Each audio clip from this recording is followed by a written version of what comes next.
Hello everybody and welcome back to my channel. तो हम पढ़ रहे थे क्लास 7 ज्योग्राफी चैप्टर 1 एनवायरनमेंट। ठीक है, इसी चैप्टर में हमने सारे टॉपिक्स जो है कवर कर लिए हैं। ये वीडियो जो है लास्ट टॉपिक के लिए है, ह्यूमन एनवायरनमेंट पे। आई होप आपको जितने भी वीडियो लेक्चर्स मैंने इस चैप्टर के रिलेटेड अपलोड किए हैं, इस चैप्टर के जितने भी वीडियोस मैंने अपलोड किए हैं वो आपको अच्छे से समझ आए हों, और अगर वो आपने देखे होंगे तो आप उन्हें अच्छे से समझ पाए होंगे, क्योंकि मैंने उनमें इन्वायरमेंट की बात की और भी चीज़ों के बारे में बात की। तो अब है ना, हम लास्ट टॉपिक पढ़ रहे हैं, ह्यूमन एनवायरनमेंट। ठीक है, तो ये जो टॉपिक है ये भी बहुत अमेजिंग सा है। अब आप ना पहले याद कीजिए कि स्टार्टिंग ऑफ द चैप्टर में, अब जैसे मेरी बहुत आदत है बार बार पास्ट में जाने की, टॉपिक्स को उठाने की। ठीक है, क्योंकि क्या होता है ना, रिलेट कर पाना बहुत इजी हो जाता है और समझ भी आ जाता है, और हम उस बहाने उस टॉपिक को भी पढ़ लेते हैं जो हम पीछे पढ़ चुके हैं। तो पास्ट में हमने इसी चैप्टर में फर्स्ट पेज पे बात की थी कि जैसे रवि अपने स्कूल से फिर जाता है, अपने वैकेशन से जब वो फिर स्कूल जाता है, समर वैकेशन एंजॉय करके, तो क्या कर देखता है कि बिल्डिंग बन रही है। ठीक है, प्लेग्राउंड पे बिल्डिंग बन रही है ना, और कंस्ट्रक्शन चल रहा है। प्लेग्राउंड भी यूज तो आ रहा था, मतलब प्लेग्राउंड क्यों नहीं यूज आ रहा था, वहां पे हरियाली थी। ठीक है, वहां पे सारे ट्रीज थे, ग्रासेस थे, फ्लावर्स थे। तो वो एक तरीके से ह्यूमन बींग्स को यूज आ रहा था, क्योंकि वो एक रिफ्रेशमेंट का एरिया भी हो गया, और वहां पे सारे प्लांट्स ग्रो रहे थे, तो उधर ऑक्सीजन मिल रही थी। आस पास के लोगों को ऑक्सीजन भी तो मिल रही थी, लेकिन क्या हुआ, वहां पे बिल्डिंग बनने लग गई। अब मैंने ये स्टोरी इसलिए पकड़ी, इसका कोई रिलेशन नहीं है, लेकिन मैं आपको ये बताना चाहती हूँ कि क्यों आज हम देखते हैं न्यूज में यहाँ ये पेड़ कट गए हैं, यहाँ ये कट गया, क्योंकि ह्यूमन बींग्स की नीड्स जो है ना, आसमान छू रही है।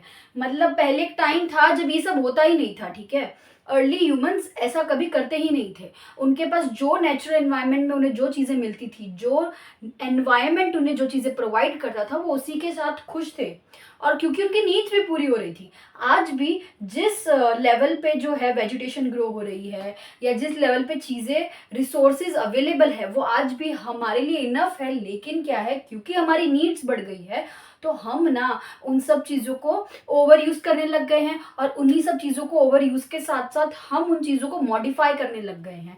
जैसे कोई खाली जगह मिली, वहाँ अगर पेड़ होंगे तो पेड़ को हटा के, क्योंकि वो हमें ज़्यादा प्रॉफिट नहीं दे रहा है ऐसा लोग सोचते हैं, तो वहाँ पे हम पेड़ बनने लग गए। क्योंकि ह्यूमन पॉपुलेशन बढ़ रही है तो पेड़ को काटना पड़ेगा, चलो ये एक रीज़न हुआ। लेकिन अपने प्रॉफिट के लिए भी और बिल्डिंग्स खड़े कर रहे हो, इंडस्ट्रीज बना रहे हो, क्योंकि अब ना लोग आने लग गए हैं, सिटीज में लोग जाने लग गए। तो ऐसे 1000 रीजंस है।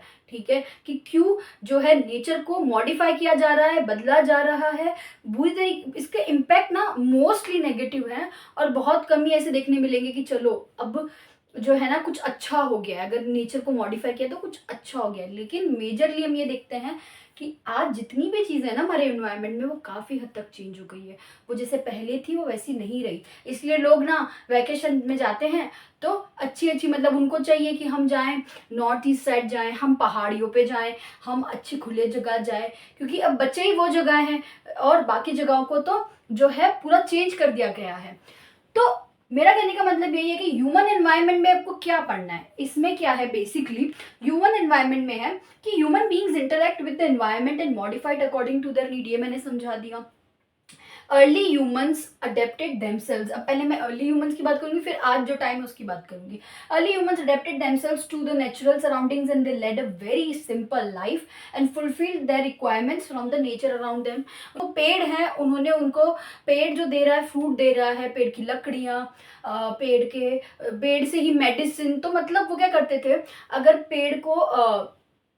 पेड़ की चीजें यूज कर रहे होते थे, उनकी पूजा भी करते थे।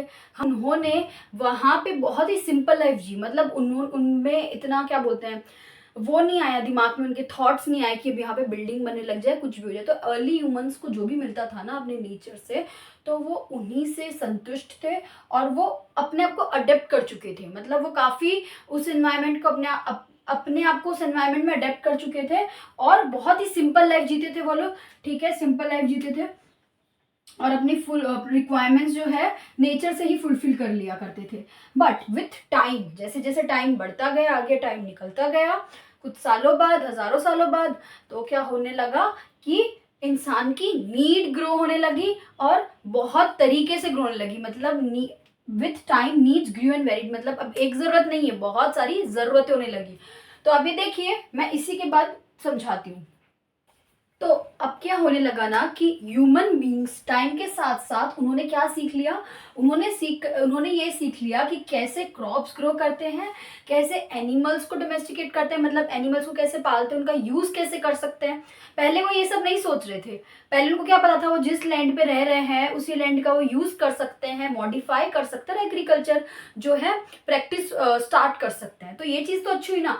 सी मॉडिफिकेशन की डेफिनेशन नेगेटिव नहीं है। मॉडिफाई मतलब change, but change can be good also and can be bad also, right. Change can be for good purpose and can also be for bad purpose.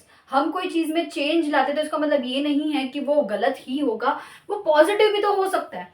तो मैं स्टार्टिंग में जो line कही थी कि human beings have modified things according to their need, उन्होंने चीज़ें अपने नीड के अकॉर्डिंग की ना। तो अब उन्होंने अगर लैंड को मॉडिफाई करना नहीं सीखते हो ये चीज़, तो एग्रीकल्चर प्रैक्टिस नहीं होती। फिर हमें कहाँ क्रॉप्स जो है वो अलग अलग प्रकार के देखने मिलते हैं। हम कहाँ जो आज खाना खा पा रहे हैं अलग अलग क्रॉप से आया है, वीट, बार्ले, राइस, ये सब नहीं हम कंज्यूम कर पाते। तो ह्यूमन बींग्स ने क्या लर्न किया, उन्होंने पहले तो ये प्रैक्टिस जो क्रॉप्स ग्रो करने की एग्रीकल्चर को सीखा, समझा, और फिर उन्होंने ये भी सोचा कि यार हम तो एनिमल्स को डोमेस्टिकेट कर सकते हैं, उनसे भी जो है ना हम प्रॉफिट हमें मिल सकता है कि एनिमल्स जो हैं वो एग्रीकल्चर में जो खाना जो प्रोड्यूस हो रहा है तो उसमें जो एक्स्ट्रा जो फूडर जिसे बोलते हैं, आपको पता हो नहीं पता, आई डोंट नो, लेकिन फूडर जो होता है, जो एग्रीकल्चर जहाँ प्रैक्टिस हो रहा हो ना, क्रॉप्स के साइड ही कुछ क्रॉप्स जो बच जाते हैं वो एनिमल्स भी कंज्यूम कर सकते हैं, ठीक है। तो एनिमल्स को पालना सीख गए। तो धीरे धीरे उनकी लाइफ जो है ना सेटल होने लगी। पहले वो थोड़े से अनसर्टन थे कि आज कुछ ये मिल गया, आज वो कुछ नहीं। अब उनके पास दिमाग में क्लियर है कि एग्रीकल्चर कर सकते हैं, एनिमल्स भी उनको हम पाल सकते हैं। अब यहाँ देखिए व्हील भी इन्वेंट हुआ। अब ये कुछ चीज़ें हैं जो इन्वेंट हुई, ठीक है। ये चीज़ें कुछ जो है मैं अभी डिस्क्राइब करूंगी, ये वो चीज़ें जो इन्वेंट होने लगी थी। व्हील इन्वेंट हुई तो अच्छा हुआ ना, ट्रांसपोर्टेशन ईजी हो गया, सरप्लस फूड वॉज प्रोड्यूस्ड। अभी पहले जैसे एग्रीकल्चर नहीं था तो तब लोग है ना कलेक्ट करके नहीं रखते थे क्रॉप्स को खाने को, जो उन्हें एग्रीकल्चर के उससे मिला, प्रोड्यूस होके मिला। तो अब जब एग्रीकल्चर होने लग गया तो उनके पास जो क्रॉप्स बच रहे थे वो उनको क्या करने लगे, स्टोर करने लगे। तो अब उनके पास खाने की वजह से कमी नहीं थी ना। सरप्लस फूड जो है, सरप्लस मतलब एक्स्ट्रा, अब जो स्टोर किया जा सकता है वो प्रोड्यूस होने लगा, वो फूड प्रोड्यूस होने लगा। बार्टर सिस्टम भी इसी टाइम पे इमर्ज होने लगा था। फिर ट्रेड एंड कॉमर्स भी डेवलप हुआ। अब देखो ट्रेड एंड कॉमर्स का स्टार्टिंग कह सकते हैं, इनिशिएटिव कह सकते हैं, बार्टर सिस्टम है, ठीक है। उसकी बिगनिंग है। बार्टर सिस्टम में क्या होता है कि भाई एक जन है, एक पार्टी समझ लो और दूसरी पार्टी समझ लो, एक पार्टी अपनी ये चीज देगी तो दूसरी पार्टी बदले में वो चीज देगी। जैसे मेरे पास है वीट और आपके पास है समझ लीजिए राइस। अब चलो कोई और एग्जांपल लेते हैं, आपके पास है मैंगोज। अब मुझे मैंगोज की ज़रूरत है, आपको वीट की ज़रूरत है। तो हम लोग अमाउंट डिसाइड कर लेंगे और हम उन्हें एक्सचेंज कर लेंगे। हम पैसे नहीं देंगे एक दूसरे को, ठीक है। आज हम दुकान वाले के पास जाके बोलते हैं हमें इतने पैसे में इतना केजी ये दे दो, ठीक है, लेकिन हम दोनों एक्सचेंज कर लेंगे पर without the use of money. तो उसी को बोलते हैं it is a trade in which goods are exchange without the use of money. तो जैसे जैसे बार्टर सिस्टम शुरू हुआ, फिर ट्रेड शुरू हुआ, फिर कॉमर्स शुरू हुआ। तो ये ना डेवलपमेंट सेटलमेंट के टूवर्ड्स हम देख रहे हैं कि जा रहे हैं लोग, ठीक है। तो ऐसे ऐसे ह्यूमंस जो है ना इंटरेक्ट करते हैं एनवायरनमेंट के साथ और अपने नीड्स के अकॉर्डिंग उसे मॉडिफाई करते हैं, जो अच्छा भी साबित होता है, ठीक है। और वो धीरे धीरे इस मॉडिफिकेशन की वजह से ही वो लाइफ में थोड़े सेटल होने लग गए कि ठीक है अब उनके पास ये चीजें हैं करने को। एक और पॉइंट जो रह गया वो मैं लिख देती हूँ। तो धीरे धीरे इंडस्ट्रीज जो है बनने लग गई, और एक नहीं हर जगह बहुत सारी इंडस्ट्रीज जो है डेवलप होने लगी, एस्टैब्लिश होने लगी। तो इंडस्ट्रियलाइजेशन कहते हैं उस प्रोसेस को। तो इंडस्ट्रियलाइजेशन होने लगा, ठीक है। और इससे क्या हुआ कि लोगों को एम्प्लॉयमेंट वगैरह तो मिलता था, मतलब लोगों को जॉब वगैरह तो मिलता था, पर क्या होता है ना कि इंडस्ट्रीज क्योंकि बहुत ज़्यादा मात्रा में जो है ना डेवलप होने लगी तो इन्वायरमेंट को हार्म भी होने लगा, ठीक है। अब आप अभी तक इससे पहले जो आपने पढ़ा उसमें आपने देखा था कि चलो व्हील इन्वेंट हुआ, फिर लोगों ने एग्रीकल्चर स्टार्ट किया, इसमें कोई बुराई नहीं, ठीक है। लोगों की नीड्स बढ़ती है, अब लोग जैसे जैसे इवोल्यूशन आ रहा है, लोगों की पॉपुलेशन बढ़ रही है, तो लोग जो है अपनी ज़रूरतों के हिसाब से कुछ तो करेंगे ना जिनसे उनकी ज़रूरतें पूरी हो सके, ठीक है, सभी को अपनी ज़रूरतें पूरी करनी होती है ना। तो ये एक तो इंडस्ट्रियलाइजेशन बढ़ने लगा, लार्ज स्केल पे ये चीज़ होने लगी, इंडस्ट्रीज ग्रो होने लगी, ट्रांसपोर्टेशन थोड़ा फास्टर होने लगा क्योंकि व्हील इन्वेंट हुई। अब क्या होने लगा, अब जैसे मैं आपको एग्जांपल देती हूँ कि एक लैंड पे एग्रीकल्चर हुआ है, वहाँ पे वीट बनने लगी। अब पहले, अब जैसे ही वीट बनी, ठीक है, मतलब वीट ग्रो हुई, तो फार्मर ने सोचा मुझे से बेचना भी है, मैंने खुद तो यूज कर लिया, अपने लिए सरप्लस फूड रख लिया है मैंने कि मैं अपने परिवार वालों को दे सकूं, लेकिन खुद की नीड से अब क्योंकि धीरे धीरे वो सोचने लगा और कैसे क्या किया जा सकता है, तो बार्टर सिस्टम भी उसने किया। लेकिन अब और प्रॉफिट चाहिए ना भाई, सभी को प्रॉफिट चाहिए होता है, प्रॉफिट बनाना होता है। तो क्या करेंगे कि वीट को बेचना है, कैसे बेचे, तो व्हील इन्वेंट हुई तो वो और इजीली बेच पा रहे हैं। अब वो किसे दे पा रहे हैं, वो इंडस्ट्रीज को दे पा रहे हैं, जिससे पहले वीट को चक्के मतलब आटा चक्के वाले में करते थे, तो अभी अभी भी करते हैं, लेकिन अभी इंडस्ट्री में जा रहा है, वीट जा रहा है, वेजिटेबल्स जा रहे हैं, बहुत सारी चीज़ें इंडस्ट्री में जा रहे हैं, तो ट्रांसपोर्टेशन भी ईजी हो गया, तो इंडस्ट्रीज से अब चीज़ें मार्केट में जा रही है। तो ये सब चीज़ें ना इंटरलिंक्ड है, एनवायरमेंट में हर चीज़ इंटरलिंक्ड है। तो आपको समझ आ रहा है, ट्रांसपोर्टेशन फास्ट होने लग गया, इंफॉर्मेशन रिवॉल्यूशन जो है, जब से ये चीज़ आई तब से कम्युनिकेशन और इजी हो गया, ब्रॉडकास्टिंग और इजी हो गया। अब हमें हर जगह हम एकदम, आज देखिए आप, इतना अच्छा नेटवर्क है, हम सब अपडेटेड रहते हैं, हमें पता चल जाता है वेदर के बारे में भी, हर चीज़ के बारे में भी। तो इन शॉर्ट मैं यही बताना चाहती हूँ कि ये सब तो चीज़ें हो रही है वो ठीक है, लेकिन इंसान को एनवायरनमेंट के साथ एक बैलेंस क्रिएट करके रखना चाहिए। Human being should learn to create balance with the environment in a harmonious way. Harmonious way इसीलिए कि बैलेंस तो हम क्रिएट कर रहे हैं, लेकिन अच्छी तरीके से क्रिएट करेंगे तो एनवायरनमेंट को भी कोई हार्म नहीं होगा।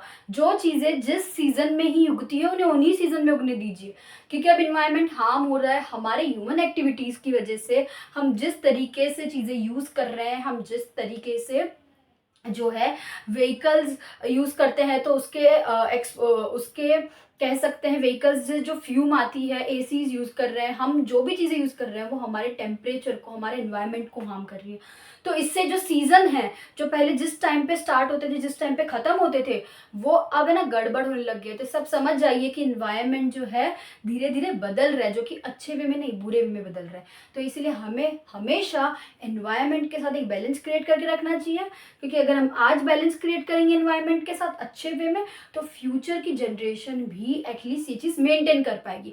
तो इसी के साथ ये जो है चैप्टर खत्म करते हैं, एंड आई होप आपको समझ आया हो। मिलते हैं दूसरे चैप्टर के साथ, तब तक के लिए बाय।